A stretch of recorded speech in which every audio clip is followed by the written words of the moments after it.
Hello, everyone. I'm Susan Koshy, Director of the Unit for Criticism and Interpretive Theory, and I'd like to welcome you to the second lecture of the Modern Critical Theory lecture series on Marx and Marxism. Before I introduce our speaker for this lecture, I'd like to quickly run through the format for this lecture. Professor Brennan will be presenting his talk in two segments of roughly 25 minutes with a Q&A immediately following each segment. We'll be running the Q&A through the discussion through the Q&A feature rather than the chat. So if you'd like to ask a question, please click on the Q&A tab and enter in your questions there. You're free to enter in your questions at any point, but Professor Brennan will be responding to them only at the end of each segment.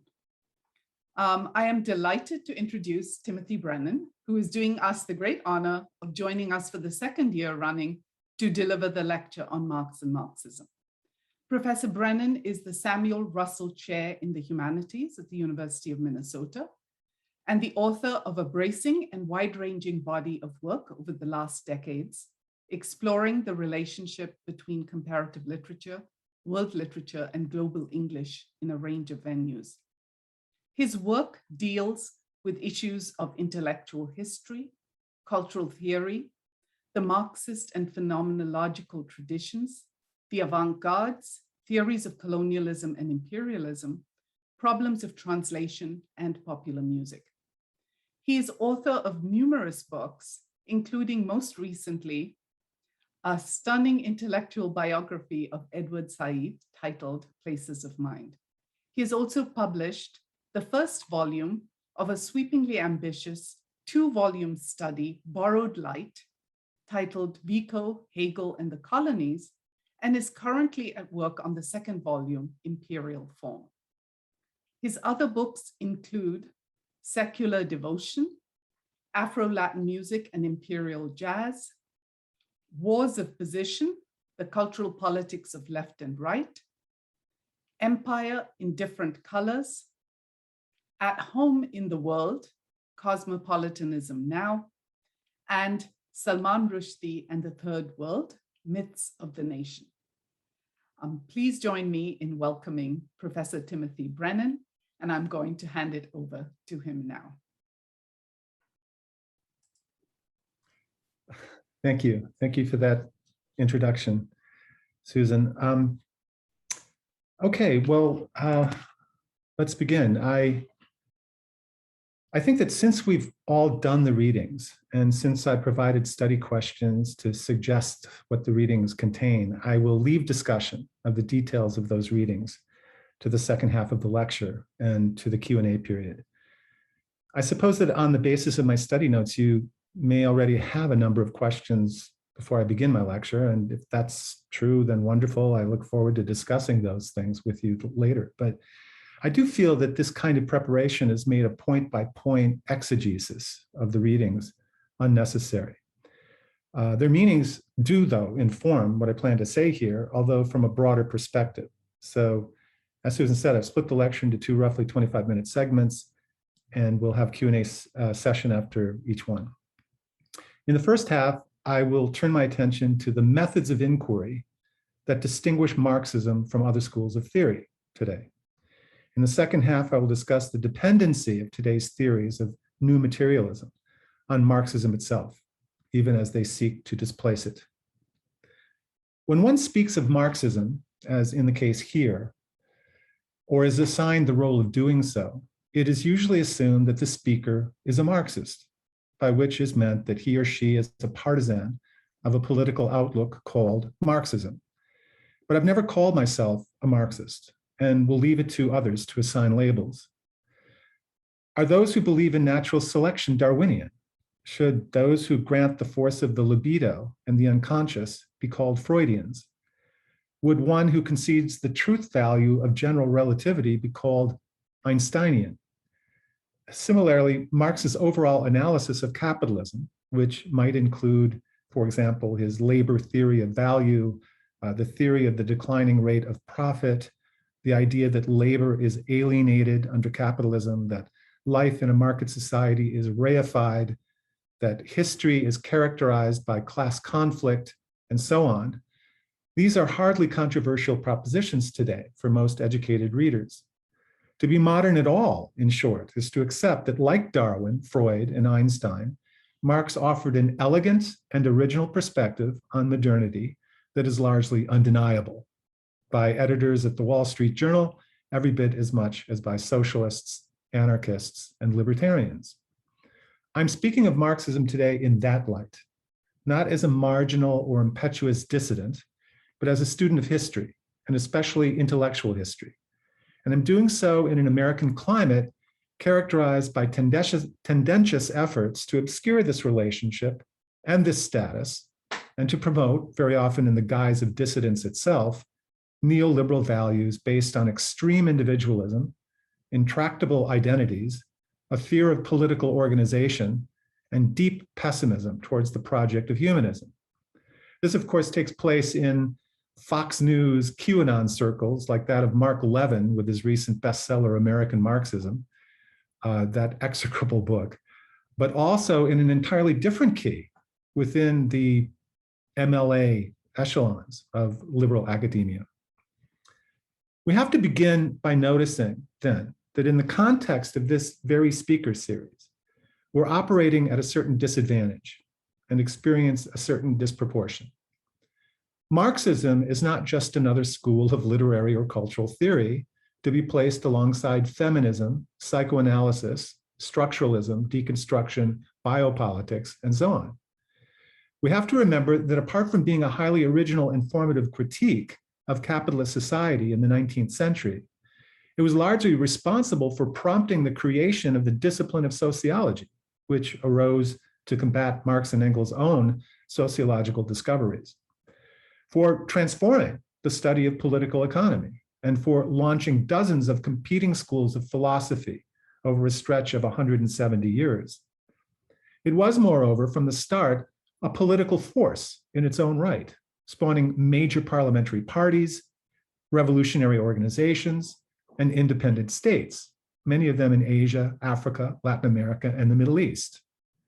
By the early 1970s, we should recall approximately 2/3 of the world's governments claimed to be socialist. And two major world powers, China and the Soviet Union, based their policies and social organizations on Marx's ideas. The world historical importance of Marxism, then, operates on a rather different scale than those other schools of thinking in the humanities, all of which are to some degree, moreover, responding to, modifying, or reacting against Marxism itself. It is often the great unsaid, lingering in the background of these schools of thought as the major obstacle, rival, and private point of departure. All of them, that is, all of these schools, to a certain degree, define themselves in terms of Marxism, which they either revile, envy, or seek to outmaneuver. This is altogether obvious in biopolitics, which is an attempt to bring elements of Marxism into the hostile orbit of certain ideas found first in Georges Bataille, later in Hannah Arendt, and still later in Michel Foucault. But it extends to older and more venerable institutions like that of psychoanalysis as well, as the many allusions by Freud to Marx and Marxism attest. When we witness a new school of thought today that calls itself the new materialism, we need to recognize that only yesterday the term materialist was simply a euphemism for Marxism itself. So there is an unmistakable allusion to Marxism in the name, which its authors understand to be the case, at the same time as they are suggesting that they seek to overturn Marxism, or at least to improve it, or perhaps sidestep it altogether. For their politics is hostile to Marxism along the following lines. They seek to assign to the term materialism the distinction the public grants to the natural sciences for being objective and for directing its inquiry to the physical world of nature. Capitalism's technocratic structure has always accorded a special distinction to the applied sciences. And by the mid-19th century, an almost religious veneration has been given to the physical sciences, which has permeated the general culture. So it is not surprising that so many schools of thought in the humanities throughout the 20th century have sought to wear the mantle of the natural sciences, or mimic its procedures and methods, or metaphorically approximate its lexicons, which we see, for example, very early on in the positivism of Herbert Spencer at the end of the 19th century, in the simulations of mathematics found in analytic philosophy, in logical positivism, in the structuralism of Levi-Strauss and later Althusser, in a post-humanism that openly borrows from early cybernetics, and in a host of schools today, from the digital humanities through thing theory to speculative realism, animal studies, and deep ecology. The new materialism fits very much within this wave. The new materialists claim to displace an older materialism, invariably by claiming that they stand for the new, which is an idea here I am submitting to some skepticism. And what is this materialism that they are displacing? Well, as you can tell from the readings that I've shared with you in my notes about them, what the term refers to, as the Marxist intellectuals of the interwar period and later in the 1980s and 1990s understood it to be, is this. It is the recognition that ideas, say the Vatic utterings of Foucault, Kristeva, or Derrida, do not simply issue forth from the genius of a master thinker, but that they have histories, that they arise in particular contexts determined by specific agendas and interests, and that theories are, after all, the product of individual men and women with particular experiences, enmeshed in often very different material relations. They arise by force of will, stamped by place and time. When we struggle then, as all of you are doing this term in a speaker series like this, to make sense of the vast array of theoretical options and methodological approaches available to us in the humanities, we're forced to contend with the problem of the consensus, that is, accepted fictions about the state of thought, the history of ideas, and the progress of philosophy that underlie the self-proclaimed revolutionary proclamations of a break implicit in the phrase new materialism. For such an invocation of revolution, as Zizek implies in the reading we did of him, has become altogether routine and is far too reminiscent of commercial advertising. But what he does not say, and what I am emphasizing, is that it is also an alluring technique for cutting off students and contemporary general readers from philosophical traditions, certain philosophical traditions, and giving the theorist an alibi for not working through the past as a totality. Not everything the new materialism is after is ill-advised, far from it. Its advocates sincerely condemn the idealism of the runaway social constructivism that dominated the humanities in the countless theories of discourse that proliferated in the 1980s and 1990s, as anyone who was a teacher or student in those decades will remember. It is admirable, then, that the new materialists want to turn the discussion towards political economy, knowing that real social change cannot occur in thought alone, and that they take discoveries in the physical sciences seriously. All of these positions are, from my point of view anyway, commendable.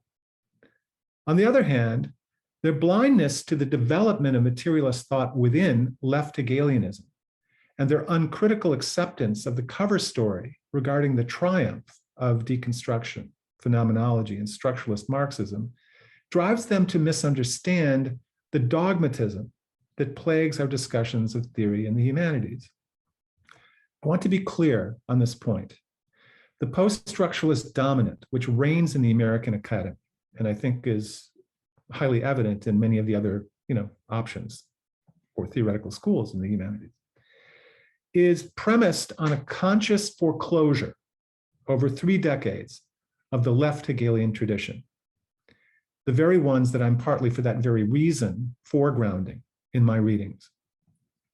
The post-structuralist challenge did not win the argument, as the new materialists argue that it did in the readings that I had you do of them. It did not so much win the argument as silence or unsuccessfully try to silence the opposition.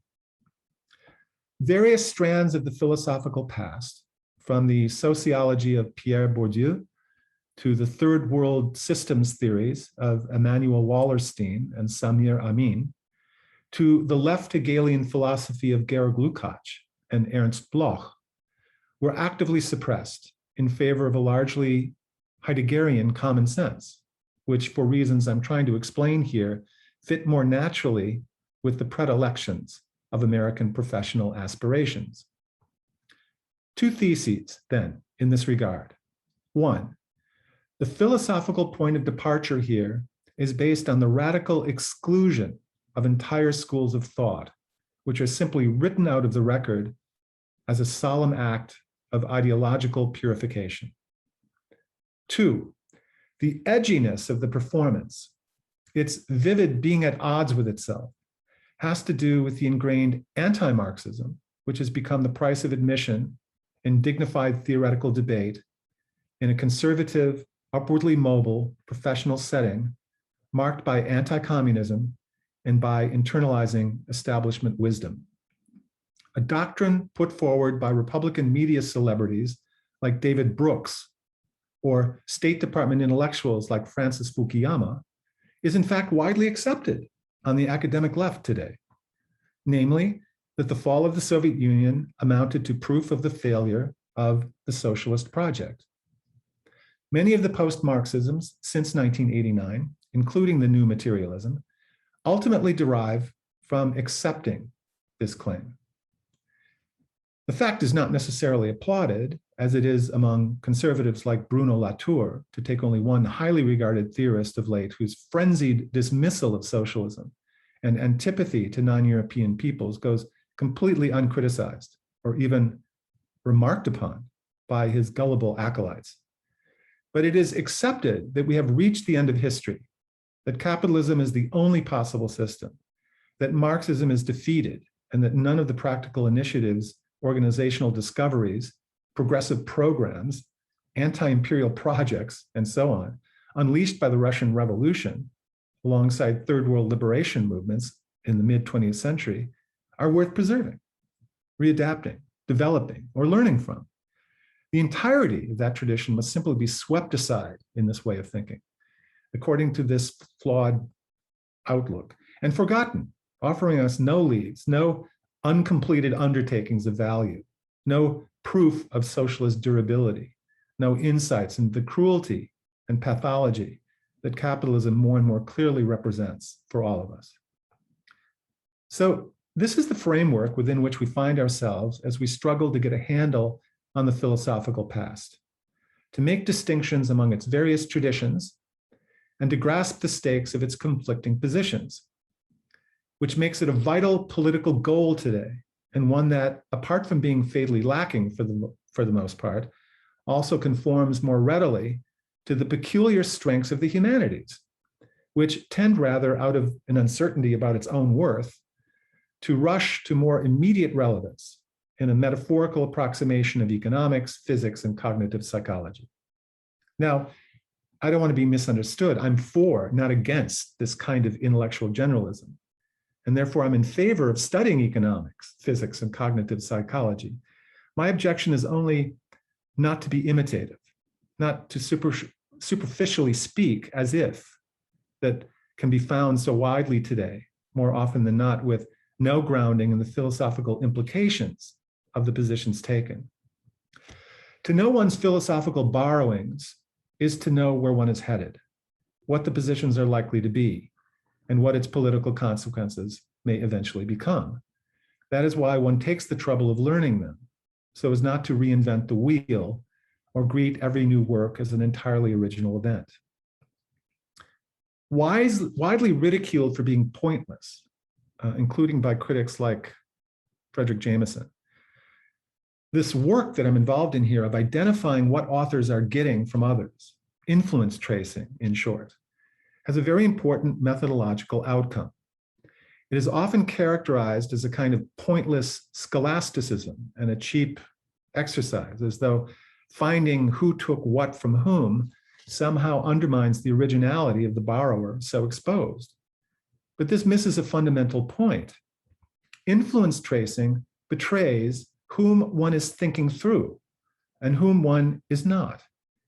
In other words, it positions one within an environment of associations, including their historical residues and teleological aims that have become, with the passage of time, obscure, although not unimportant. And clearly, what I have in mind here is some of the things that I drew attention to in the study questions that I had you read to accompany the readings, which talks about the Heideggerian common sense of so many of the post-Marxist positions that I've mentioned, including the new materialism. So we have to ask ourselves, what would a contemporary criticism of labor or of neoliberalism or racism or the destruction of women or the art-science dichotomy, how would it look like? What would it look like, rather, if our language and vocabulary was derived from a different constellation than the one it now does? Imagine what it would be like if the expansive, tolerant, forgiving, satirical impulses of Rabelais were where we took our leads, rather than the brilliant, ironic, hopeless cleverness of Cervantes, right? For example, in world letters. I would say that Cervantes is constantly being alluded to and is the model that we follow, right? He's the writer of the novel of all novels, and this is like the beginning of modernism, whereas Rabelais is basically not read. So this would be a very concrete example of the foreclosure of certain traditions rather than others. What would these questions that I just posed here look like if we were drawing on the influences of the rhetorically playful anti-aristocratic thought of Cola di Rienzi rather than the austere science emblem that is Giordano Bruno, right? Paul Nissan, a very important intellectual who is a contemporary of Jean-Paul Sartre in the mid-20th century, once endorsed the courage to be crude. How would it be if we followed his example rather than the arch linguistic modernism of Roman Jakobson? So we all need air to breathe and models to follow, but we tend to wallow in many of the same troughs, expressively speaking, whatever our positions. What if we could invent a new mixed style by appealing to a different history of style and execution found in thinkers who aren't really unknown, but simply are not seen as belonging together? There's a populism of letters whose humanistic breath cuts across the usual canonical patterns, just as they revalue the usual avant-gardist challenges to that canon. So some of these connections I'm making among Feuerbach and Marx and Zizek and Adorno are with that idea in mind of a continuous thread of the left Hegelian tradition that has itself earlier precursors in the work of Giambattista Vico from the 18th century, and there are other intermediaries as well. Okay, that's kind of what I'm thinking of when I'm making these claims. Now, before we continue, I'd like to just pause here for a minute and outline, for the purposes of comparative analysis between Marxism and some of these other theoretical schools that you'll be studying this semester, a few methodological issues that might distinguish the approach of Marxism from others. One, it is historical. It flees presentism. It understands current novelties as variations on a past with which they are continuous and reflective less of the individual innovation of the theorist than stronger structural pressures and agendas. Number two, it is based on an immanent criticism, which is to say that it does not establish prior principles from which to conduct its argument, some pre-existing ethical or ideological principle. It rather develops its argument out of the logic of the material it is considering, taking it on its own terms, being fair to it in that sense, and disagreeing in a way that pays respect to the intended ends of their interlocutors. Number three, it is dialectical in multiple ways, in the sense that it seeks truth via negation, that is the constant moving beyond a present inadequate truth, but also being skeptical towards established authorities, saying no to received wisdom by remaining critical of that silencing mechanism used when people who want you to shut up tell you scornfully to get real. But it's also dialectical in the sense that, unlike the materialism of the sciences, it brings quality and quantity into tension, rather than settling for quantities alone, as in the sciences. And also in the original sense of the term dialectic, which refers to dialogue. This is very important. Most Marxist philosophers do not, as like Kant, Kierkegaard, and Nietzsche do, announce their truths from on high as apothegms or disembodied declarations. If you notice, usually they write different kinds of books and essays. They engage others. They address interlocutors. They show what they believe by situating their ideas within a context of rival interests. Even if they disagree, they neither ignore, outmaneuver, or haughtily dismiss their opponents, but engage with them, bringing to the surface the points that separate them. Dialogue is a key root of the term dialectical, and I want that to be retained.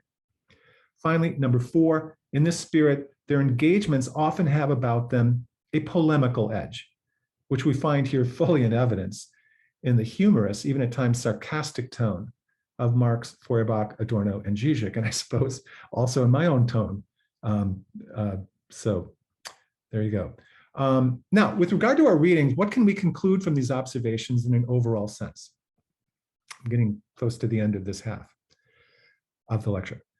1, the new materialism, and this would be true of the thinking of the philosopher Martin Heidegger in general, from whom they take so much, perceive the reality that, quote, vibrates, unquote, that comes alive for us.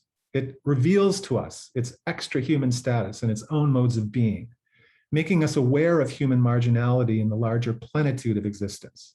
This is what it sees as its contribution and where it differs from the Marxism before it. In the dialectical traditions of Marxism, though, the idea is more interesting and certainly less theological, I would argue. There, the argument is that reality lags behind its own possibilities, that the empirical stuff before us, to be perfectly accurate, is a lie because it's in flux and is being altered constantly by our work upon it, among other things, as well as by the work on it of other things. Reality, then, is not only what is in that moment, but what it potentially could be.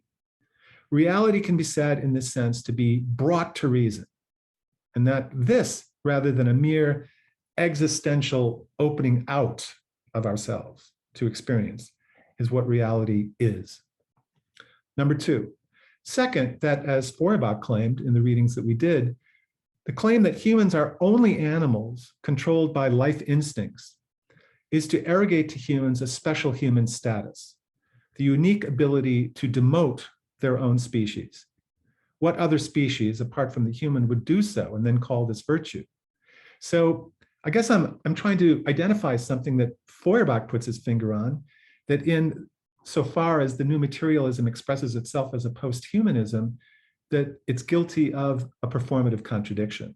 It wants to descale the human in relation to the rest of nature, but it ends up making a rather more arrogant claim for the human than would be true of others.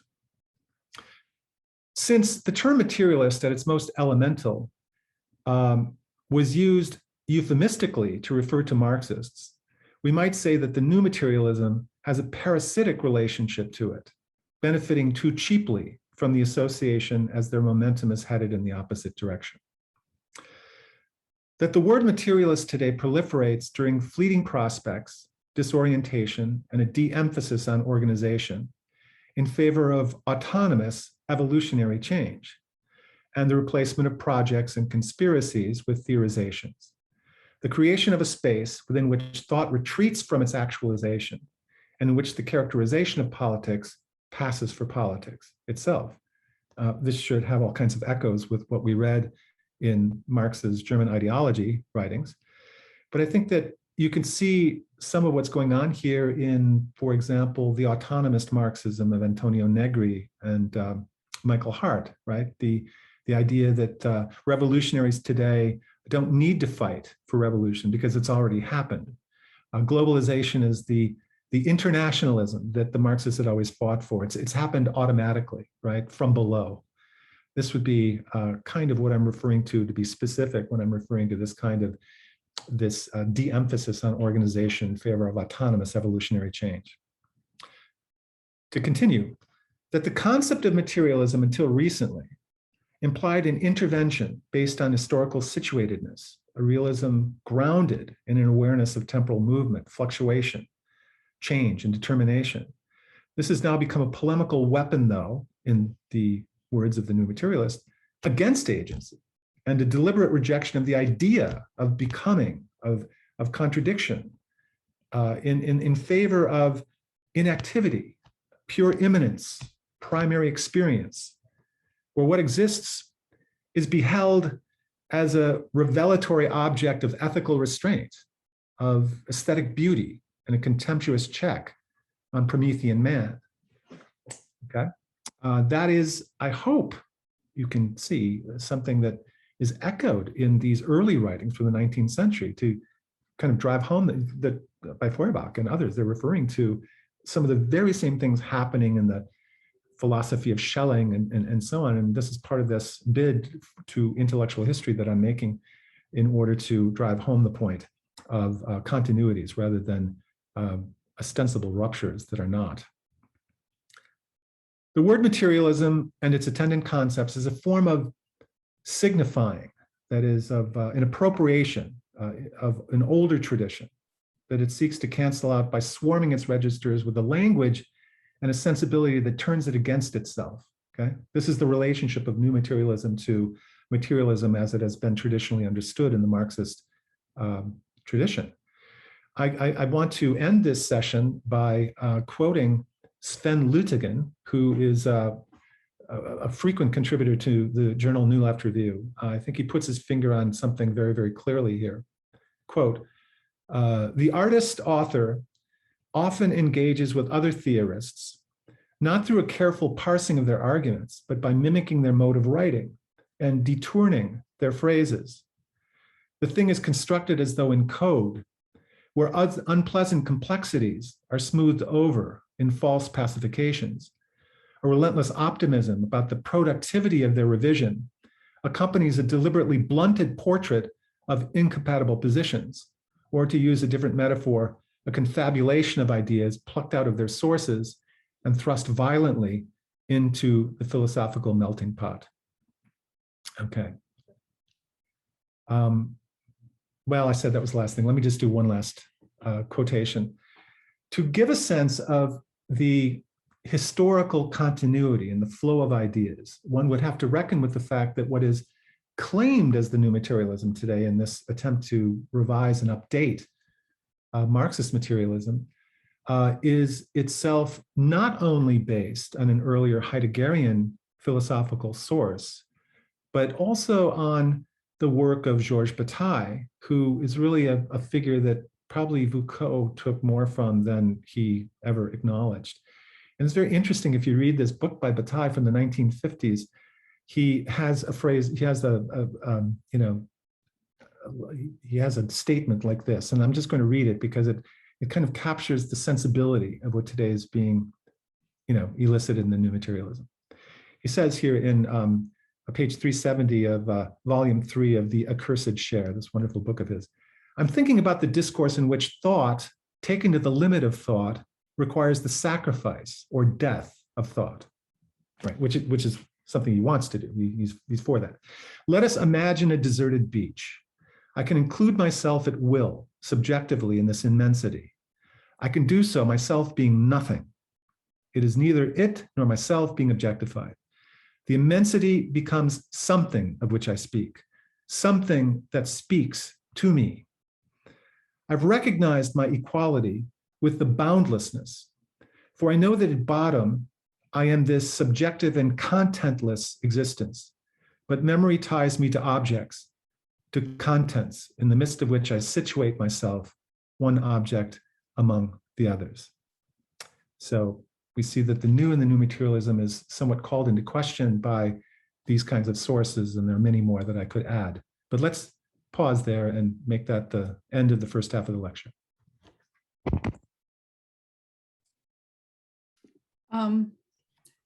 This is the time now to ask your questions. And we have the first one already. And this question is from Martha Perez Mugg.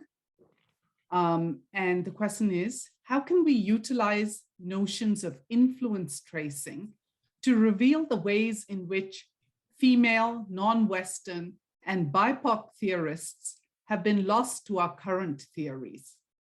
Moreover, can we trace backwards to find ways to incorporate outsiders from female and BIPOC communities into theories as we arrive in our current place and time? Put differently, can we ever account for or remediate the fact that certain groups were left out of the dialogue or interlocution in the genealogy of thought? Well, it's a terrific question, and it requires a complex answer. They're obviously in the general reform-minded mood of the University of Humanities over the last decades. There are very, very different approaches to this problem of those who've been left out. Women, as you say, BIPOC communities, people of color, people from other continents. So it is, of course, the familiar problem of mimicry, right? In a particular historical legacy in which we had what Jan Carew beautifully expressed as the 500-year Holocaust, right? The high age of European exploration, the worldwide system of colonialism and later imperialism. That how do we, as peoples from those conquered lands, establish our own indigenous theory, right? I mean, aren't we just forced to repeat what the Europeans shoved down our throat? I mean, they've disarticulated our culture, so how is it that we can draw on our own resources in establishing who we are? So there's different ways of approaching this. One of them would simply be, well, we don't choose the terrain on which we fight. It was never said that you could make your own history that is already past. You can make a future history, but you can't make over the history that we've inherited. So we have to fight on the terrain that we've received. Would we want to disown or discount the influence coming from, the white male Europeans of the Enlightenment or of antiquity? Would we want to discount that on the grounds of inclusion or exclusion? Or would it not be rather the case that, okay, that was the unfair setup from the past, but many of these people within that system were brilliant, they were liberatory, they were anti-capitalist, they were anti-colonialist, they developed theories and tools and wrote books that we can use in that struggle, right? In which case we start making a new history because the conditions have changed. For all sorts of reasons, because of anti-colonial resistance that was successful in establishing independent states, because of massive immigration. The other side of it, though, is that it isn't just so much a choice between, well, do we accept the influence of a Hegel or a Kant or a Plato or an Aristotle because they're part of our tradition. We need that as part of the tools that we would use for any kind of educated response, any kind of liberatory response. It's not only that, it's also the hard scholarly work of digging up the actual contributions that were made, right? That we don't think of Europe as being the unique creation of white European males, that it's actually a joint creation. And so, for example, there's lots of books of this kind, but I'm just thinking of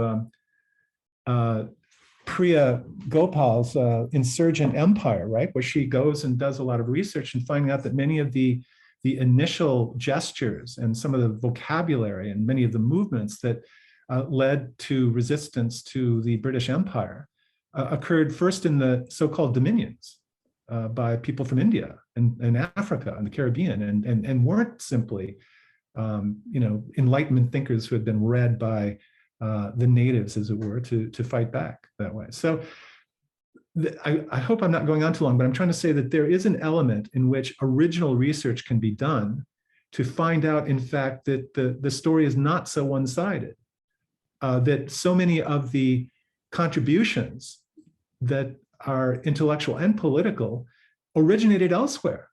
I mean, I'm very familiar with this now. I just finished this biography of Edward Said, and it was really something that I learned a lot about, that how actively he apprenticed among the Arab Nahda intellectuals, and that he even went back to look at figures from the kind of, Islamic golden age of, in his case, the 14th century Maghrebian scholar Ibn Khaldun. And, there's all these sources that we really need to go dig up. And so I think a lot of that kind of work is being done. And I hope that answers your question. I think that there's a fighting on more than one front that can be done here. I would be against myself rejecting the influences of Europe on the grounds that it's white and male. No, to me, that would be counterproductive. These people were great revolutionaries, many of them. We need to recognize that. But there's also a lot of people that need to be talked about that nobody has been talking about, and a lot of research is now bringing to light.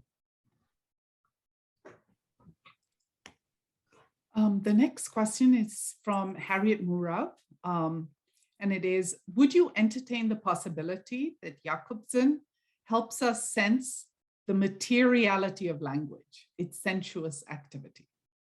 Absolutely. I don't want to be understood as not being a fan of Roman Jacobson like everybody else. I have his books right by my bedstand and I read them all the time. I think he's profound. I'm trying to say that certain traditions get highlighted and they become part of a canon, and they tend sometimes to be wielded polemically against others. Let me give you a concrete example. One of the contemporaries of Roman Jacobson was, of course, Mikhail Bakhtin. And Bakhtin had a great run, as it were. He was sort of famous and widely talked about and written about in the academy in the 1980s and into the 1990s. But he was domesticated in that effort. It was impossible for people, given the dominant modernist sensibility, to think of Bakhtin as being a philologist, as being somebody who wanted to favor prose over poetry, precisely because the school of Russian formalists and the Prague linguistic circle and so on, that Jacobson was so influential in, and that he brought the influence to the United States on that basis, were bound up in the kind of pristine language of poetry. And so there was in Bakhtin, as Bakhtin saw it, and he was far from alone in the early Soviet Union, there's this Soviet populist sensibility in him that is brilliantly translated into a theory of genre, into a theory of popular laughter, into a theory of prose versus poetry, that was completely effaced in his reception, or mostly effaced. Of course, there's always some people who do the work and sort of kick against the pricks, as it were, and don't listen to the consensus and do their own scholarly work. But for the most part, that was how Bakhtin was understood. So when I bring up Jacobson, I'm not sneering at him, and I'm not trying to tell you that I think he has nothing to offer. Far from it. I'm simply trying to say that the light has been cast upon his contributions to the exclusion of other traditions. And Harriet has a brief comment. She says, Bakhtin has never lost his popularity among Slavicists like myself. Good, yeah. I mean, yeah. It's sort of like,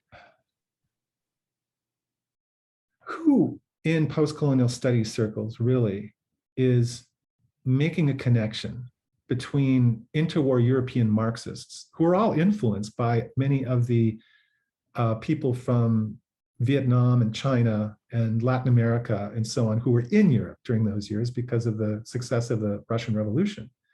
And so we're very much a part of the avant-garde scene, right? People from the third world were there in Europe helping the avant-gardes take off, right? But who makes the connection in post-colonial studies circles between those avant-gardes in the interwar period and the aesthetic choices and preferences of many of the writers of contemporary Jordan or Palestine or China or Indonesia? So what I'm getting at is that there's, a kind of social realism, a kind of socialist realism, a didactic hortatory literature.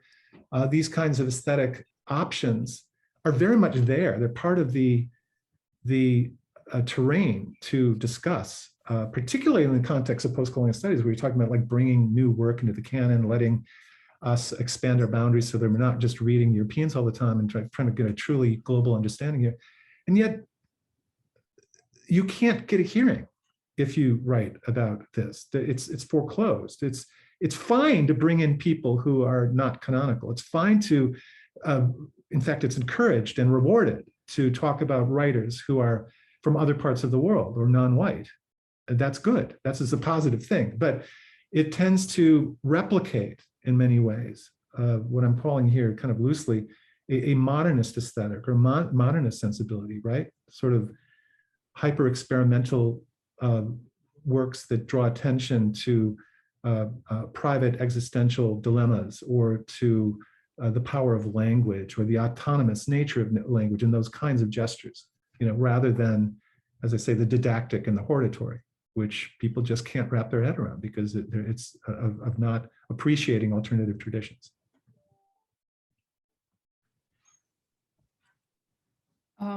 We have a few more minutes if you want to ask any more questions.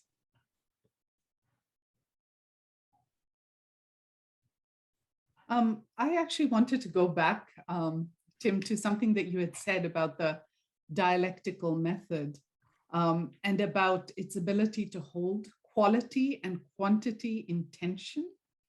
And I was wondering if you could elaborate on that a bit more.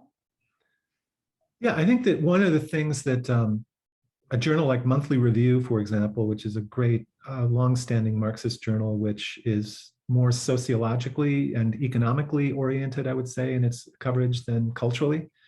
But one of the things that they've really been hammering away at, and they're not alone, but I just bring them up as a really kind of good example and to maybe turn you on to a journal that you don't know, is the inability of the world to continue to countenance capitalism as a system of production. Mm-hmm. That it was foreseen quite some time ago, but the logic of uneven and combined development would dictate eventually that the models of development forced upon the world by imperialism would in fact be taken up by large sectors of the world that before had been primarily agrarian. So honestly, we're confronting this problem of an actual delimitation of the ability of the earth to absorb the pollution that is a byproduct of this kind of unrestrained, petrochemically based development. So this is quantitative. This is a question that is not cultural. This is a question that there's only so many molecules in the ozone layer, and there's only so many square feet of ocean for all the plastic that we have put in it and will be putting more of in it. So this is a question of holding in tension the problem of the quantitative impasse that pollution has created given this industrial system called capitalism, now post-industrial largely, and the qualitative difference between this mode of production and another. So, I mean, there's many other kinds of examples like this, but this is the idea of holding these things in tension that I'm talking about, right? Well, as opposed to what? Well, as opposed to certain sectors of, dark ecology, I would imagine, right? One of the quotations that I gave you to read states that, cows are the new proletarians, right? So in this way of thinking, there's a kind of green misanthropy. It's the prior way of thinking in going into addressing the problem of, pollution and in environmental decay is one that is ethical. It's one that states that humans are responsible for this change and therefore need to be demoted in some way, that human beings should be saying to other human beings that they don't matter so much as a species, or they certainly don't matter any more than the earth itself or other species. This would be their way of approaching it.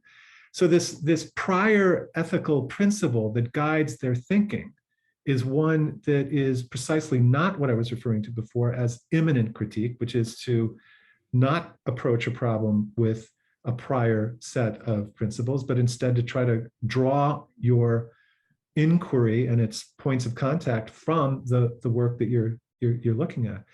In this case, it would seem that, instead of trying to argue about new ways that we can combat pollution within the system, it would be to try to understand that there's no possible way to do that and to argue for a different system. Mm-hmm. So I think that would be an example I have in mind about the tension of quantity and quality in Marxism. Mm-hmm. Okay, we do have another question, again from Martha Perez-Mug. In your notes, you describe the materialist as a subject moving back and forth between subjectivity and the objects of subjectivity, almost like the subject changes in response to their understanding of their own thoughts. Does the materialist have to consider animal cognition in this way? How do we think about non-human animals changing in response to their own subjectivity?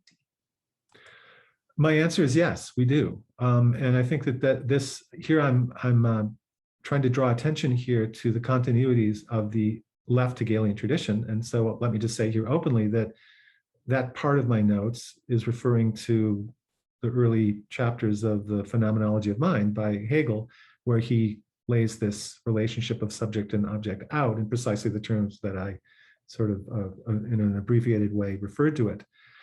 But what's very kind of noticeable about Hegel's rendition of it is that he's not prioritizing the human being there. He's trying to say not only is it the case that the human being changes in his or her encounter with the object, and moreover is conscious of that change, but he's trying to say that the object, and here object doesn't mean necessarily a table or a chair, it means anything that is beheld by the subject.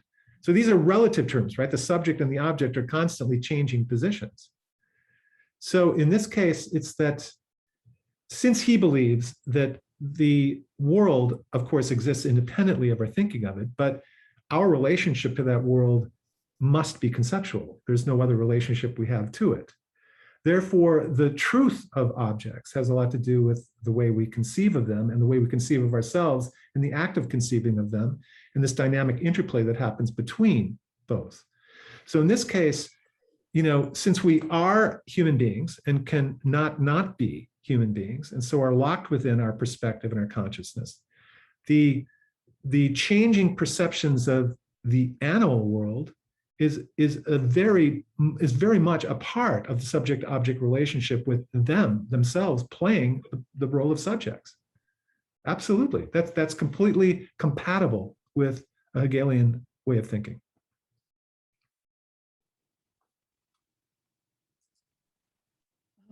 I think we're at the end of the questions. Okay. So right, shall so we move on? Let's soldier on. Okay. I want to do three things in the second half of the lecture. Above all, I want to look at specific cases and actual passages, even though there's a risk in my doing that the sheer variety of my targets might seem too broadly scoped to be persuasive. My hope, though, is that the common thread among these various examples will be clear enough and perhaps already suggested by the gist of our readings, which prepared us to see them as being the result of a determinate relationship between the commodification of knowledge, that is, the pressure we're all under not to think outside of market logic, even in our dissidence, and the privileging of technoscience under modern capitalism. So these would be the factors that seem to link these otherwise disparate schools that I'll be alluding to as specific examples of the new materialism. As I do this, I'd like to, number one, pin down a bit more specifically what some of the thinkers who fall into the rubric of new materialism are arguing and what the consequences of their thought might be taken to be. Number two, I want to actually turn our dialectical gaze on the very readings that I had you do, right? The people I'm supposedly promoting here, and to mark the ambiguities within this constellation that's represented in this case by Feuerbach and Marx and Adorno and Zizek, that they're not by any means all arguing the same thing, that in fact, certain aspects of what they're arguing sound reminiscent of what some of the new materialists are trying to argue. So I would like to bring that up to the fore so that we can examine it. Number three, I want to look at passages taken from contemporary advocates of the new materialism to show how in practice this diagnosis that I've been giving you is borne out or exemplified, and then to show how it differs from the Marxism in question. Okay, so let's just take an example of what I had you read, apart from the major readings and then the questions that I sketched out, were little snippets taken, the only representative ideas taken from the new materialism, so-called, comes from this actually very marvelous anthology called The New Materialism, put together, edited by Samantha Frost and Diana Kuhl. And so I gave you little snippets from that introduction. And I think that what's very true about what they're doing there is that they're not necessarily triumphalist. They're not presenting this thinking as necessarily being the final answer to anything. I think that they're rather skeptically engaging with it, but they're trying to be fair and to, in a general sense, articulate its concerns and to identify some of its characteristic positions. And I think they do a very, very good job of that. So I want to, in a minute, look at some of those and try to talk about it in light of what we've been establishing here. But before I do, I want to do what was not evident from the reading I gave you, which is to talk about some of the major figures in theory today who represent what I would put under the general rubric of the new materialism. So let's take somebody, an historian of science, Bruno Latour, who has been heralded in literary studies. A number of books and anthologies have come out embracing him and taking him to be a very important figure for literary studies and the humanities generally. Barbara Herrnstein Smith is a wonderful scholar who is long established, who has done this, for example, but there's others. Now, when we look at Bruno Latour's book, for example, from 1991, We've Never Been Modern. I don't know if you all have read this book or not, but it's an interesting book. It's kind of a symptomatic book in some ways, but it was published in 1991 on the heels of the fall of the Berlin Wall. And that is not a coincidence. It explicitly shapes its thesis to fit this historical fact or event, which it applauds. It's very happy about this event. And he concludes the argument of this book, which has to do with a kind of post-human environment, right? The kind of questioning the agency of the human being and the discussion of nature-human hybrids, or, as he puts it, human objects that no human has made. This is the kind of argument that he's developing in the book. But along the way, he actually says, in the spirit of the fall of the Berlin Wall, that the West, by which he means Western Europe, I suppose, quote, invented science, an activity totally distinct from conquest and trade, politics and morality. An amazing statement, right? Now, in case we fail to recognize his intent in purifying science of conquest and trade, and how we could possibly, contend that is rather interesting. One can only think of Leonardo da Vinci, designing cannons for the burghers of Venice. But he declares at the same time that exploitation no longer exists, and that Eastern peoples, this is how he expresses himself, those who we avars, unlike we Westerners, never transformed nature. They only commented on it. And now they can no longer be reduced to their proletarian avant-gardes. So, in other words, in a book that would seem to be about, the history of science, and it makes rather unfounded declarations of these human natural hybrids, he's trying to argue that there are no longer communists, and that he's happy about this outcome, and that we're left, therefore, with a cause for anguish. For how, he asks us, will we in the West be able to absorb all these third world masses who will be clamoring to enter our modernity? So it just strikes me as unusual that this rather unguarded first worldism, this freeing of oneself from an earlier historical dynamic of opposition, dissent, and restlessness, is seamlessly brought in to the post-humanist consensus.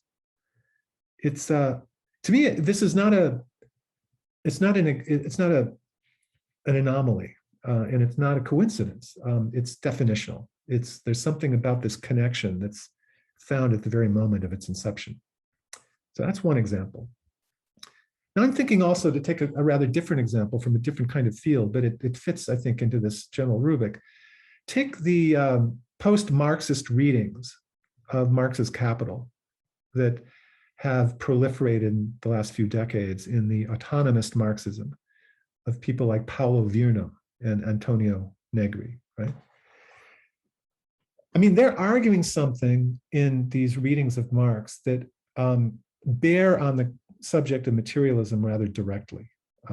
They're arguing for an immaterialist understanding of labor and the production of value. And what's curious to me about their doing this, and I want to explain in a minute how they do that and what that really means, but they are doing this while echoing almost identical claims made about how value is now generated by mainstream thinkers, bourgeois intellectuals, if you will, people like Thomas Friedman, right, one of the columnists for the New York Times, or David Brooks, or the conservative economist at Columbia, Jagdish Bhagwati. Right? These same people, along with the likes of Virno and Negri, are making the argument that the work of ideas, of concepts, and innovations has taken on a new prominence, and that the watchwords of yesterday in economy and the creation of value had to do with, efficiency and productivity and, the workday and those kinds of issues. Today, the watchwords are intuition, adaptability, creativity, complexity, and play. So there's a movement here to, here we're talking about the new materialism, and some of the readings that I had you do, I was trying to say misunderstood Marx's understanding of materialism as a relationship that involved activity. That was probably the main thing. But that they were also very keen to establish the thingliness of our surroundings and to take the intellectuals down a peg so that their grand theorizing was not going to lead to the illusion that the world of nature and the world of things around us rely on our conceptualization of them to acquire their meaning, that they have an independent existence. So it would seem that here the insistence would be on the firm, the tangible, the eternal world of a nature that cannot be gainsaid. But here the movement that is part of the same sensibility is emphasizing immaterialism. It's emphasizing that economies no longer get their value from producing more or from selling more, from creating material goods that are distributed, but by exchanging forms of information, by adopting new ways of conceiving, right? Of, really, it's placing the intellectual at the center of the world of the economy. So this very assertion characterizes much of cultural theory today. The contention, for example, of the world economy today is post-Taylorist, as he puts it, right? Which is to say that it doesn't depend on the mass production of commodities in a factory setting. Something that seems to me incredibly, kind of ignorant of what is happening in so many parts of the globe. I mean, simply because mass production of commodities has moved to places like Vietnam or Korea or China, doesn't mean that it ceased to exist. It may have ceased to exist in Italy, but to call the world post-Taylorist seems to me to be desperately premature. But that isn't so important, right? That's just empirical fact. The more important thing is why one is arguing this and what are the stakes of arguing this. That capitalism today, according to Virno, puts to work states of mind and inclinations so that modern forms of production take on the shape of the intellect, a public intellect existing outside of work and in opposition to it. So this, I hope you see, has echoes with the kind of critique that was already evident in Marx, although in the German ideology readings that we did, although clearly in a very different context. So let's take a third example, and this would be maybe the last. Jane Bennett, a very highly regarded, celebrated even, political theorist who wrote a book called Vibrant Matter. In the course of her argument, she appeals on the one hand to the philosophy of Spinoza, which we don't have time to really go into the reasons for. But what she's doing here is very interesting. It's very, very clearly linked to the way that Heidegger talks about being. She affirms a vitality or creative power of bodies and forces at all ranges or scales in order, in her words, to cut against the hubris of human exceptionalism. To this end, she avers that it is things that possess creative force, whereas humans are merely among these undifferentiated things. Except perhaps in the obvious sense, overlooked by Bennett, I think, that unlike herself, things are not involved in theorizing their own non-exceptional materiality, right? At least as far as we know. There's no way she could know that, so we'd have to say that we don't know that. So it's rather interesting that the person who is attempting to talk about the priority and privileging even of the things that surround us, rather than our conceptualization of them, right? Their independent reality, is here acting kind of as an attorney for those things and speaking for them. There's a rather obvious performative contradiction here, where there's a personification.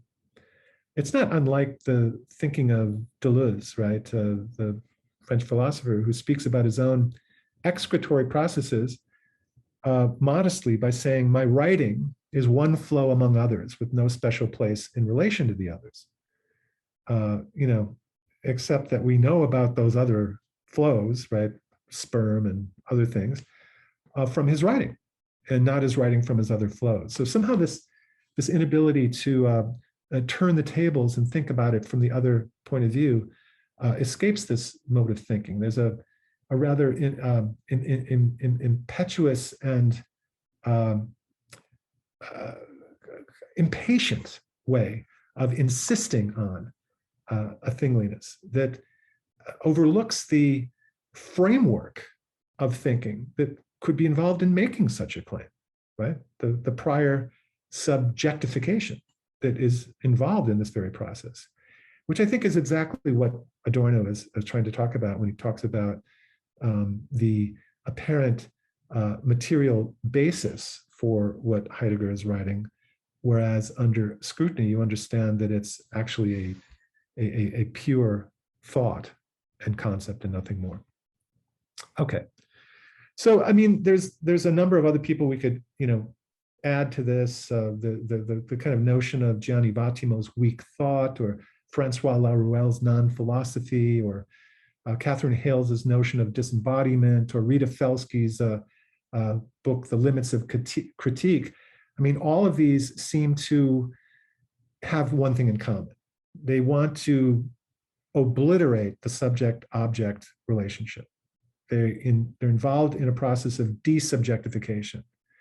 It's an urge for an objectivity that precludes the dynamic interplay of subject and object in the apprehension of the real, and the characterizing of the real as that which ignores the human, is indifferent to the human, exists immune to our probes, and mutely carries on with or without us. I think that this is a classically conservative position. And so it's rather interesting that so much of the liberal, even left academy is somehow interested in these notions. All right, let's, if you don't mind, let's just look now for a minute at some of these statements from the wonderful introduction by Kuhl and Frost to the two materialism, so that we can tie a few things together before concluding. I'm going to share my screen with you. If I know how to do this, let me try this, okay?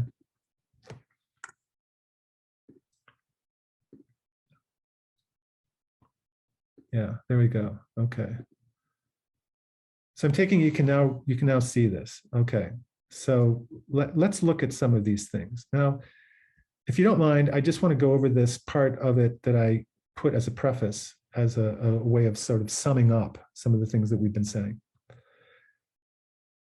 I've been making the argument that materialism within the Marxist tradition is less about the affirmation of the rights of inert objects or the material stuff of nature than it's about human activity that allows us to make sense of them and our own relationship to them and it.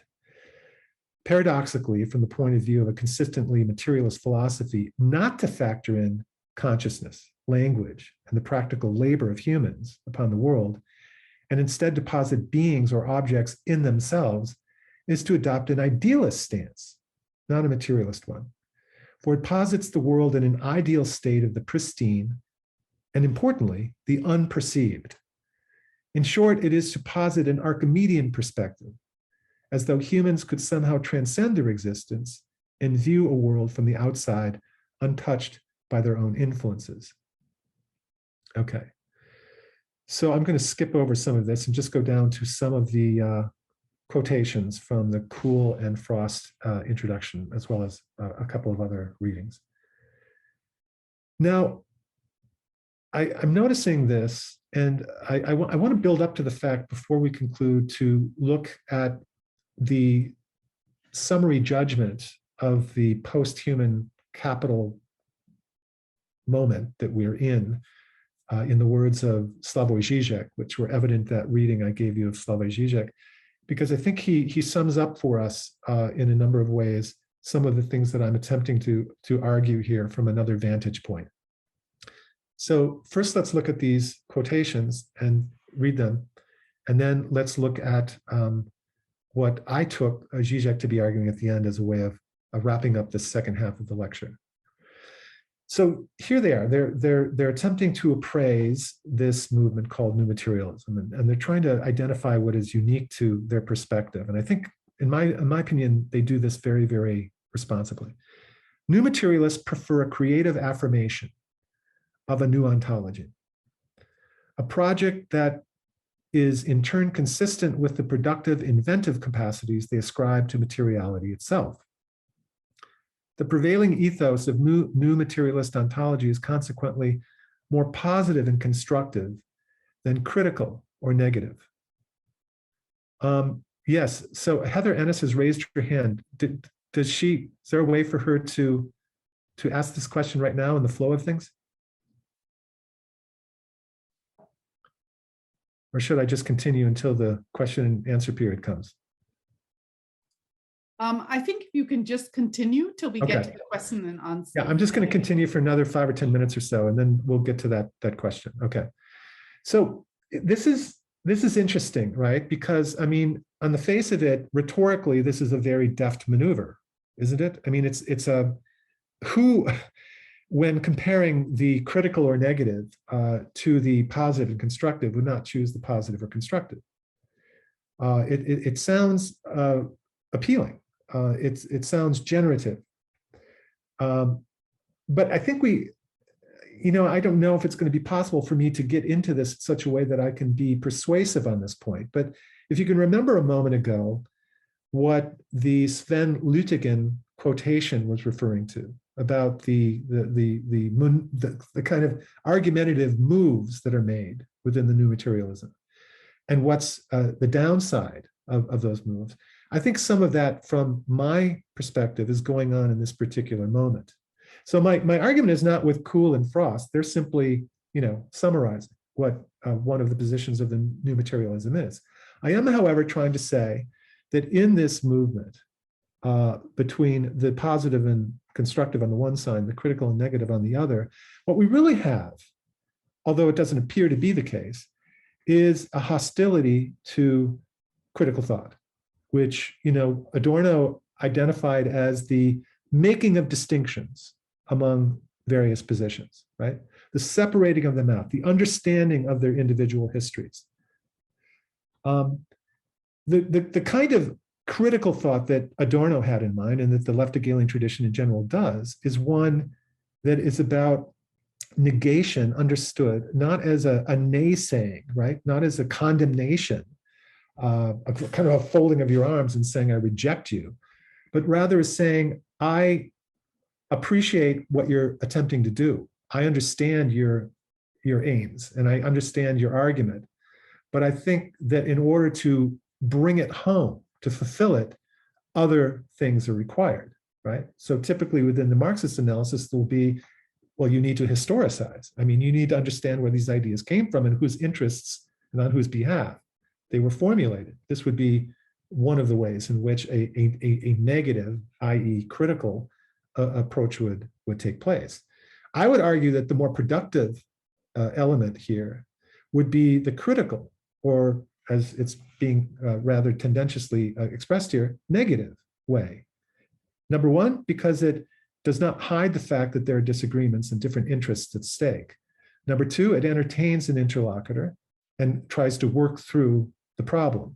Number three, it doesn't try to hide that there is an active will and intelligence involved in any argumentative encounter. So it seems to me this offloading of a kind of, passively constructive nature, a generative world of things, is obscures in a fundamental way the creative activity of the new materialist critic who makes this claim. There's something deeply disingenuous, it seems to me, about this particular gesture. All right, so I'm sure I'm going to get some pushback from some of you on this, and that's fine. Okay, the next quotation. One can discern in such material productivity a post-humanist sense of material agency and a limitation of humans' agentic efficacy. That is, their ability to be agents, to actually perform actions that influence and affect the world. In outlining elements of a new materialist ontology in this section, we've drawn attention to the vibrant, constitutive, aleatory, and even immaterial indices that characterize the new senses of materiality. Well, a couple of things here. Maybe we'll only have time for this. Maybe this will be the last point. That the fact of the matter is that just at this very time that there is a discourse both in bourgeois economics and in so-called post-Marxist economics of the new immaterial basis of value production. So too is it the case that in physics, we no longer have an emphasis on matter, that it is very much about the immaterial. I mean, current theoretical physics is divided right down the middle between those who believe in, so-called dark matter, right, which cannot be, it leaves no material signs. There's no way to trace it. It can only be inferred. Not to mention what preceded it and the notion of waves and quarks and so on, which really were outlining kind of middle ground between the material and the immaterial. So to be drawing, as I argued at the beginning, rather uncritically, or mimicking, you might say, the outward show of the sciences right now, entails not so much an insistence on materialism, but immaterialism. And that is expressing itself in some ways within this quotation that I just gave you.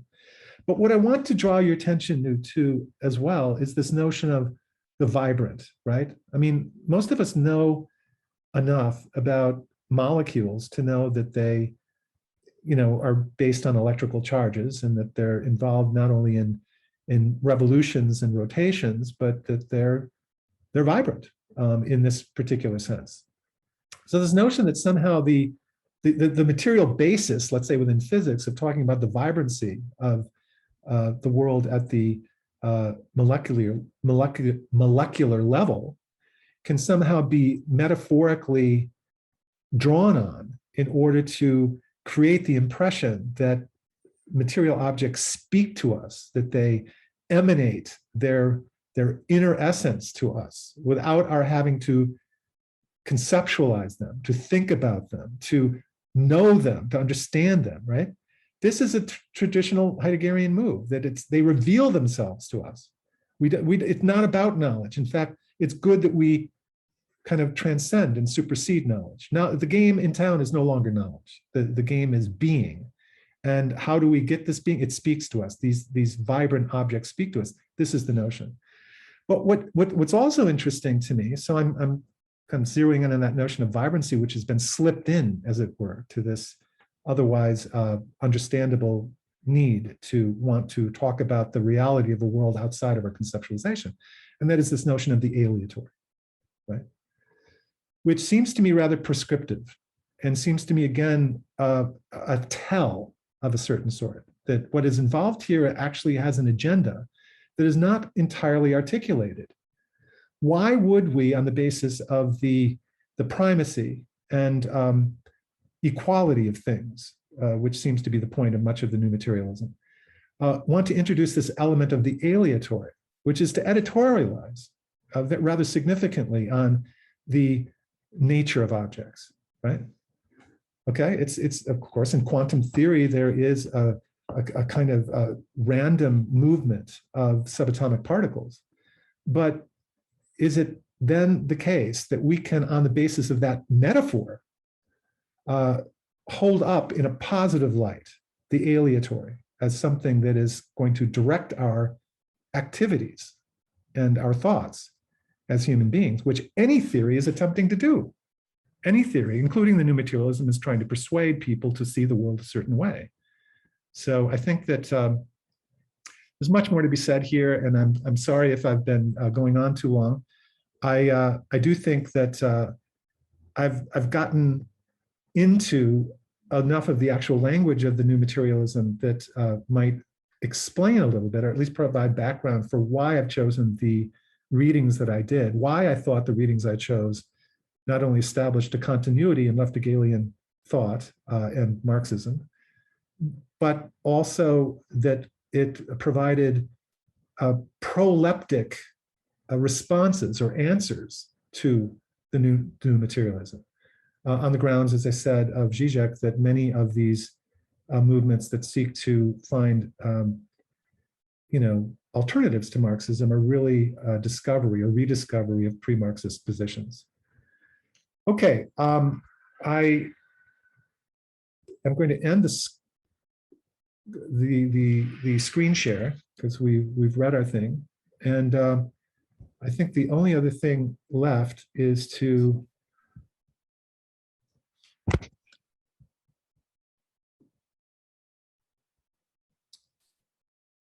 So shall we? No, I'm not going to do that. I was going to just end with a summary statement of what Zizek had done, but I think I've gone enough. Let's open it up to the questions. Okay, there's one question right now.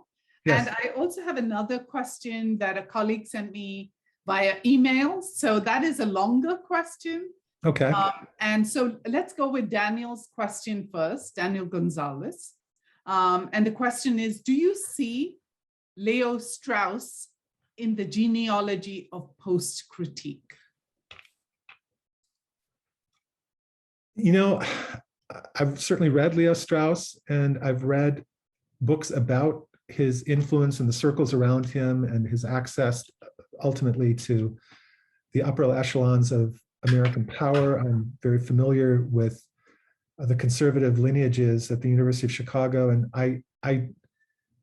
so it's not that I'm not knowledgeable about Strauss, but I think that a proper answer to your question would require me to go and read Strauss over again and really think it through. So I don't want to be flippant in the way that I respond to your question, which is an excellent question. My initial response would be no, at least not the kind of post-critical thought that I have in mind, which seems to me to have a different origin, more than one, probably. It's overdetermined, right, as Freud said, and as Althusser picked up on and using that term. In other words, it's determined, but it's determined by more than one independently active cause. No, it seems to me that Strauss is much more interested in creating an alternative constellation of figures that provide a classical foundation for, and therefore defense of, authority for a certain mode of elitist, exclusionary, racist thinking. I think that Strauss's bag is hyper intellectualized and places, if anything, a much greater emphasis than many would on the importance of critique, understood here as a particularly loaded set of interpretations on the classical legacy. An instrumental, but orchestratedly so, right? That something that took place over decades, an instrumental deployment of the classical tradition in order to effect a political change in a rather uncompromising moment following World War II, where the center of intellectual thought was much farther to the left than it is today. You get a sense of this kind of transition, you know, when you read Karl Polanyi's book, The Great, what's it called? The Great Transformation. The Great Transformation, thank you, right. Where he's talking about, you know, the victory of Keynesianism and the social democratic sensibilities of most of Western Europe and the United States, but talking about the lurking neoliberal sentiments that were being concocted, among other places, at the University of Chicago, although by different people than Strauss. So I think that, no, I see him as being a warrior intellectual who depends on critique.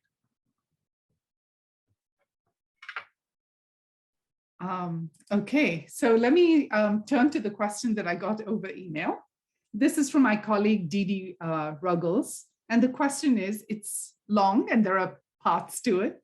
So the question is, how does Marx acknowledge difference among people? Isn't post-structuralism's appeal that it introduced subjectivity, the missing subjectivities of women and BIPOC people, and thus launched entire departments, women's studies, ethnic studies, area studies, peer studies? Marxism, as you explain, led to the foundation of sociology, political parties, and nation states. But post-structuralism also opened the university's door to new groups of people in ways that Marxism had not, and related to that, opened the doors of government in ways that have changed human lives. And as for Marxism as a dialectic that is critical of the silencing mechanism, What about ACT UP and Black Lives Matter? How can you imply that post-structuralism did not also do this work of addressing criticism and challenging structures of power? Surely these owe more to post-structuralisms than Marxism. Well, I mean, it's a wonderful question that allows me to clarify certain things that also maybe allows me to address some of the things that I've tried to do in my own work, not just here in this lecture, which is always going to be inadequate because so brief. But what I've sort of recognized is the received narrative that many of us, not me alone, have tried to counter. So my initial thing to say is that the early women's movement was very much a part of the Marxist agenda, and many of the people who did the most to promote women's rights were Marxists. This includes not just individuals, like Alexandra Kollontai, but the actual constitution written by the Soviets after they came to power did a lot more for women's rights than any of the liberal democracies in Western Europe had done up to that point. And that's true all the way down the line. So, I mean, some of the most important early tracts on women's rights were written by socialists. I mean, Karl Kautsky would be an example in the Second International, but he's not alone. So I don't accept that there is a kind of abdication on the part of Marxists in this way. Similarly, a thing I'm kind of very, very much involved in writing right now has to do with showing that the anti-colonial sentiments that we enjoy in the post-war period were very much the work of the internationalism of Marxists in the 1910s, 20s, and 30s. That there's not just that there was support on the part of Marxists. I'm saying they're the ones who came up with the original theorizations. They're the ones who for the first time created organizations in which people who were non-white and from other parts of the world had an equal say. They were fighting side by side for the same things. They didn't see themselves as being separate from one another. This is the inspirations of Marxism. If we're talking about Marx himself, I mean, it's not only the fact that Marx and Engels, wrote on the women's question. Marx, even in the readings that we did for today, right, although it's not his topic of concern, is talking about the differences among people. He's saying that the first division of labor is between women and men, right? And that the family was a site of slavery. He's very aware of this. And of course, it's a long story. I don't want to cite chapter and verse, but the writings that Marx was involved in on India and on the United States and elsewhere showed the sensitivity he had, his awareness of the colonial problem, and his positions on it are way ahead of their time and salutary. So part of what I passed out to everyone, maybe you saw it, maybe you didn't, is a bibliography that tries to address, in fact, what I take to be a misreading or misunderstanding, part of the received narrative that in part is, I guess, the point of view of post-structuralism, because that is the dominant, Marxism didn't have anything to say about language. Marxism has never talked about sexual difference or the exploitation of women, and Marxism, and so on and so forth. There's a lot of work that's been done on that, and I gave out a bibliography that addresses, number one, who is doing work right now that's demonstrating the affinity between Marxism as a living body of thought and the problems of various forms of repressed and excluded identities, right? And the fact is that there's a lot of people doing that work and showing what that relationship is. You can look at the bibliography and find it. Similarly with the post-colonial problem or the issue of racism. So I think that this is a question of going to the past and digging up alternative traditions. It's very much in the spirit of what I'm attempting to do here today. Now, right, that I'm trying to say that, the reason that we don't know about these things is because that story has been told to us in a certain way. And it's not accurate. It's not accurate at all. All right. The final thing is post-structuralism's commendable influence in these places. I totally agree. Okay, I mean, it's not. I mean, I am an avid reader of post-structuralist thinkers, and I've learned a lot from what they've done, not only what they've said, but also how they put it. So I think it's, and if I didn't do that, I wouldn't be true, I think, to this methodology that I've been laying out here. I think that it's a long and complicated history. It's a history in a way that I try to tell in one of the books that I wrote called Wars of Position, the politics of cultural politics of left and right. And maybe that would be, what I would rest on right here. It's just maybe a better, longer, and more detailed answer to your question. But I agree with you that there are important activists involved in, ACT UP, as you say, or Black Lives Matter, who have been steeped in post-structuralist theory, and it certainly hasn't prevented them from playing this important political role. That being said, I do maintain that many of the resources intellectually within post-structuralist thought, right? I'm talking Foucauldian discourse theory, or the Heideggerian underpinnings of Derrida's notion of différance, or, I could go on. I mean, these kinds of things. I think that it is undeniable that the inspirations for many of their ideas come from interwar right-wing European thinkers. And so part of what is the subtext of my argument here about the importance of influence tracing, of going back and understanding intellectual history before we do our theory, is to say, how does that change my opinion of these ideas, right? Foucault's critique of the general intellectual, right? And his defense of the specific intellectual, saying he doesn't understand any longer how an intellectual can speak on behalf of women or labor, right? How does that statement in Foucault make us think once we understand that he's taking many of his leads from Nietzsche, who is an undeniably right-wing thinker? There's a wonderful book that I strongly recommend. It's actually, there's a lot of online forums being done to kind of promote it. It's a book by an important intellectual from Italy who died recently named Domenico Losurdo, and he wrote a book called Nietzsche, the Aristocratic Rebel. And it is the definitive book on Nietzsche. He's dug up things that nobody has discussed before, and he's completely encyclopedic in the way he does it. And it's a very engaging book that's wonderfully written. Anyway, it's just been translated into English, so it's available. And I strongly recommend that to all of you to kind of read and educate yourself, since so many of the ideas within post-structuralism derive from Nietzsche.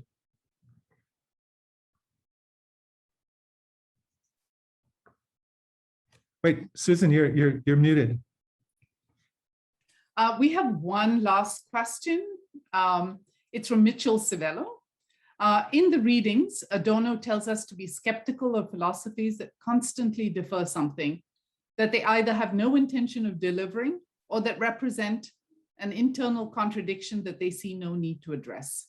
I can't help but think of Adorno's warning when I encounter these recent leftist discourses, new materialism, deep ecology, posthumanism, that have sprouted up during late capitalism, and their constantly deferred promise of a concrete politics beyond giving us a better batch of labels to better stick on our surroundings.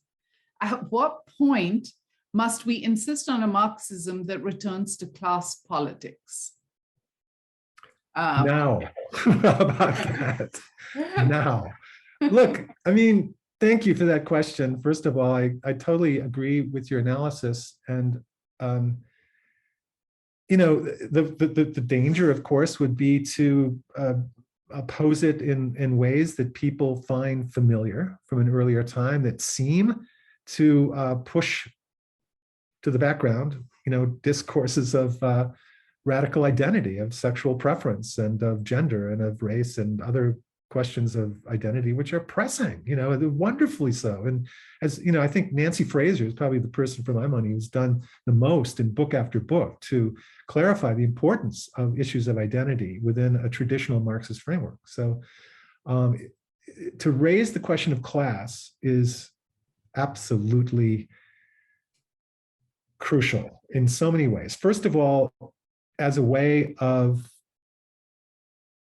coming to terms honestly with our own positioning within the university as we formulate our theories, right? To take a leaf from Marx's, the gist of Marx's argument in the German ideology, which you read, which is to say that, we not only are inheriting ideas from earlier generations, which become the kind of shakeable, not unshakable, shakeable framework within which we begin our inquiries, but we're constantly revolutionizing the conditions around us. And so this delimits what we can think and not think.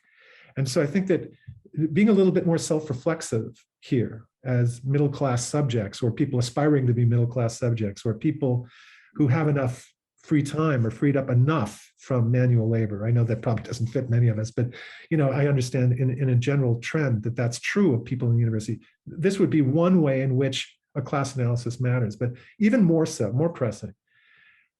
Look at what is happening. In the United States, it seems to me that the absolutely, salutary moves made by people of color, or people who are from other countries as immigrants who are entering the higher echelons of academia, or beginning to run for mayor in local American cities and so on. This changing demographic issue in the United States, which has accompanied with it, of course, forms of police repression and the reassertion of white supremacy, right? That these kinds of issues have exacerbated the need to talk about other forms of oppression than those of class. But without, that emphasis on class, we don't win over many of the people that we could be winning over if we had that kind of discussion on the left, who are currently seeing Trumpism, of all things, as being the way to go. To me, the left has been really hidebound by this. The Democratic Party has no trouble embracing issues of identity. It's its signature move, but it will not touch issues of class. So I think that, I think that it's absolutely a screamingly important time in the age of Trump and a resurgent fascism in the United States to find a way to talk about class issues. And to be fair, I think some of the people who are on the far left of the Democratic Party, and certainly there's other parties like the Democratic Socialists of America and so on who do so, but even the squad, so-called, in Congress have been very, very good about doing that, of bringing class back into the issue and not seeing it as being incompatible with supporting people of color or people who are oppressed because of their sexual preferences or genders. So I'll just say one last thing, and that is that it's very much on my mind, the success or purported success of this book, American Marxism, right, by Mark Levin, because it's been written about. It's, for any of us in the university, of course, it's absurd. It's utterly ignorant, laughably so, right, embarrassingly so, and yet it is a bestseller, and it's not his only bestseller. And how does a book like that become a bestseller? That's kind of an interesting issue. You could say that it is outside of our control, because he has the ear of and the collaboration with important and wealthy networks like Fox News. That undoubtedly allows him a propaganda pulpit that we can't begin to compete with better arguments. But the fact that he is able to cultivate this thoughtless hatred of anything Marxist on the grounds that have nothing to do with actual Marxism and historical Marxism, not nothing to do, but it's anything that's left liberal or centrist that's not part of the Republican QAnon machine is called Marxism by him. But how does he get that ability to do that? I don't think he would be able to if there was a stronger discourse of class to accompany the defenses of embattled identities. So we need to find a way as intellectuals to bring that back into the conversation. Okay, I think we are done with the questions now. And thank you very much for this wonderful lecture and also for the Q&A. And thanks to the audience too for joining us for this event. And we will see you next week. Okay. Thank you all.